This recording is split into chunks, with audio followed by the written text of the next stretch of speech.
Hello guys, and welcome back to another Tweaker Man video. It's August the 12th at 5:15 in the morning early.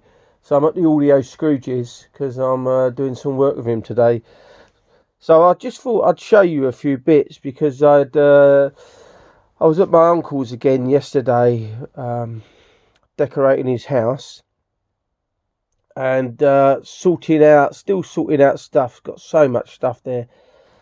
So I've got all these manuals here from all the equipment he's owned and that. So first of all, I want to show you, this is the original manual here to the Quad 33. This dates back to the 70s. It's in, really good nick. So we'll open it up a bit. I'll get it open there. So this is the original manual. There we go.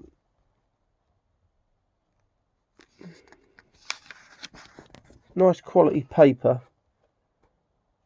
An introduction there.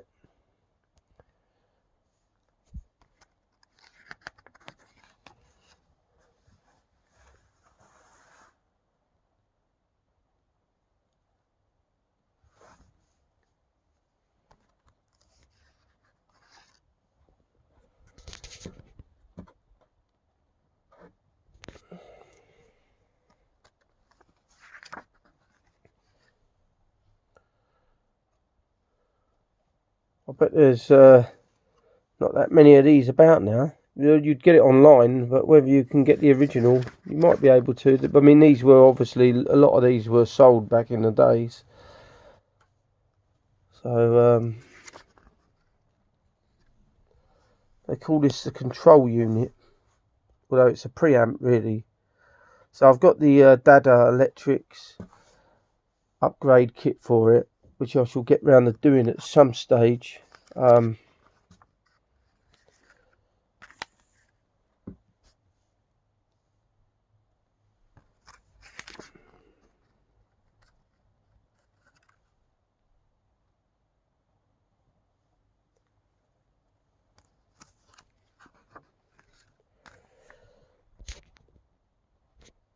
sure whether you can see that very well on here.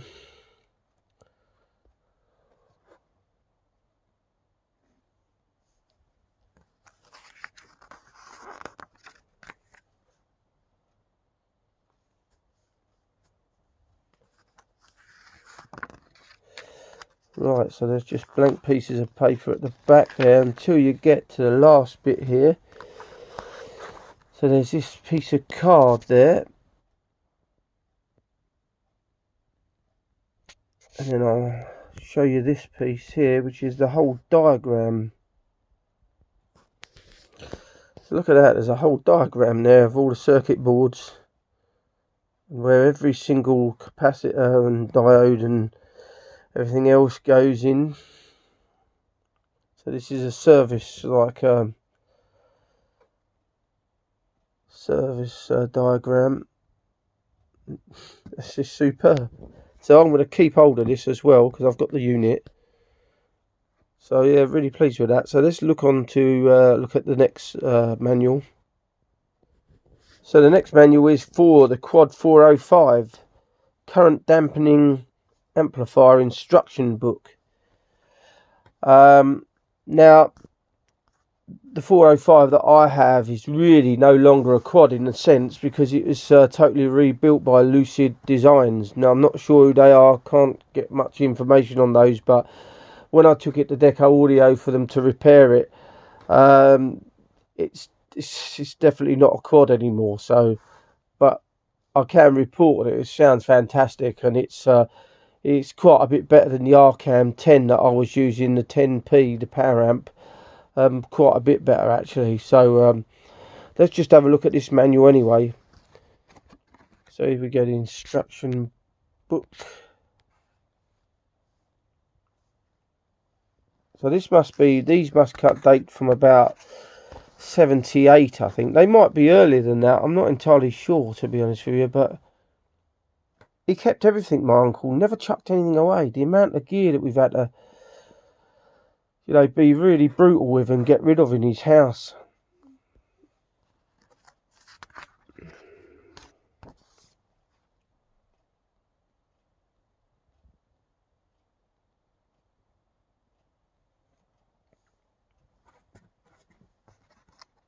So effectively, my 405 is just the outsides of it are the obviously original, but even those were sprayed or whatever they did to it. The fascia is has been sort of sandblasted or who knows, but it's not original anymore. But there we go. Look, that's all the inner workings again.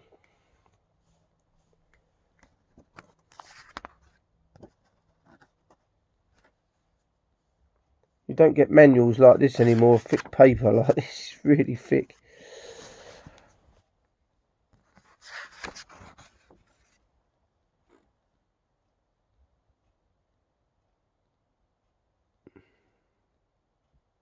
So I think this would have originally had DIN connectors at the back of this before it was all modified or totally rebuilt, and had RCA plugs fitted.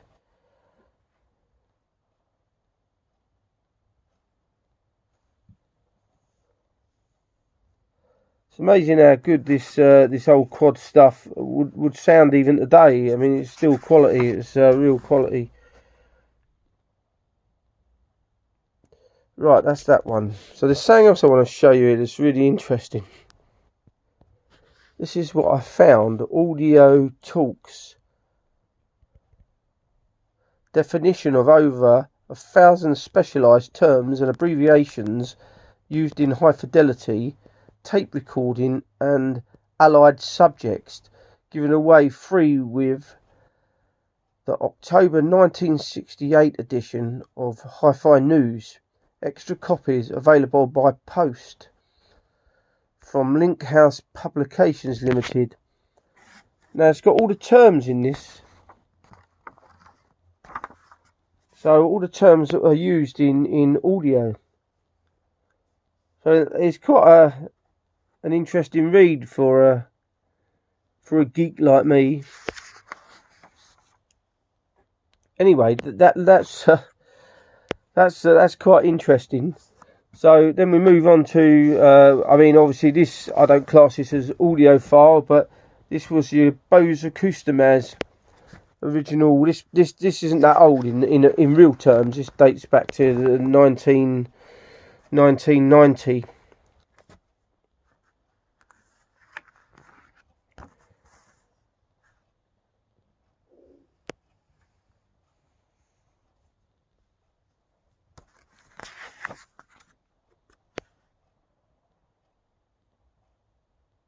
So I'm not sure why he went on to this Bose Acustomaz, knowing it's not really audiophile at all. I think he had a problem where he wanted to have a set of speakers that would disappear, but they obviously wouldn't have sounded nowhere near as good as the Russ Andrews speakers that I'm using now. So that's that, and then there's the Townshend Super Tweeters. This is obviously relatively new now because they still make these today. And then I found the original manual here to the. So that's just a pamphlet really there. And I found the original manual here to the Quave LS1 loudspeakers. And there's Russ Andrews himself, the man who likes charging lots of money, which you can see why. He's running a business, I suppose, so shouldn't really slag the guy off really. But so this was when they were purchased. Here we go, 1st of March 2005.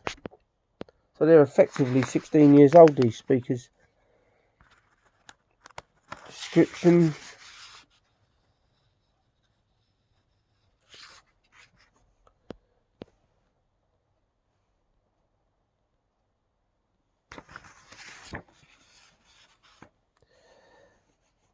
There we go.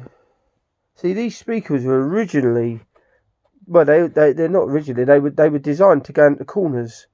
That's why they're that shape. And sit in the corner of a room so they don't take up a lot of space. they're designed to go up, you know, into the corner. It's quite close to the wall. So when I ordered the drivers from there, I was speaking to the guy, and that's what he told me. So let's move on. So this is relatively new as well. This is from the 2000s. So this is the manual to the Sony SACD player that I've inherited from him as well. So I won't bother going through this one. This is just a fairly modern manual. But I thought the other ones were quite interesting. But I've got a load of receipts here I want to show you as well. So this is a fabulous, well, this was a fabulous hi-fi shop that used to be in Watford in Hertfordshire. And this is where he purchased the Meridian 208. I also purchased several of items. This was like a place where you'd go in, and a lot of it was appointment only. So it was, they only sold a lot of really high-end gear and that in there. So so obviously that was the Meridian 208 there. Phono input module mass. So I don't know what that was all about. £100. So that was that one. And then the next one here is, oh, so this is interesting. The Linwood Mega Mains Cleaner. £295. Line of sockets, a few, oh look, Audio Quest. This was obviously before he got into Russ Andrews. Anyway, that Linwood Mega Cleaner, I had that myself in my system for quite a while, and then I sold it on eBay, and surprisingly I got about £200 for it. So this is another thing. So this looks like a repair of the Meridian 208,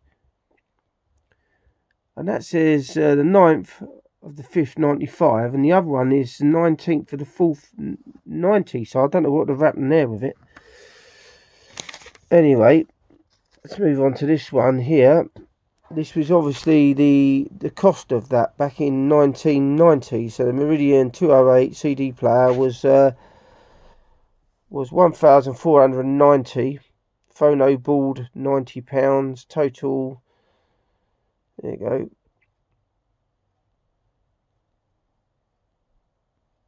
so yeah, I just thought that would be a bit interesting for you today, just to show you a few bits like that. Old manuals mainly, always interesting.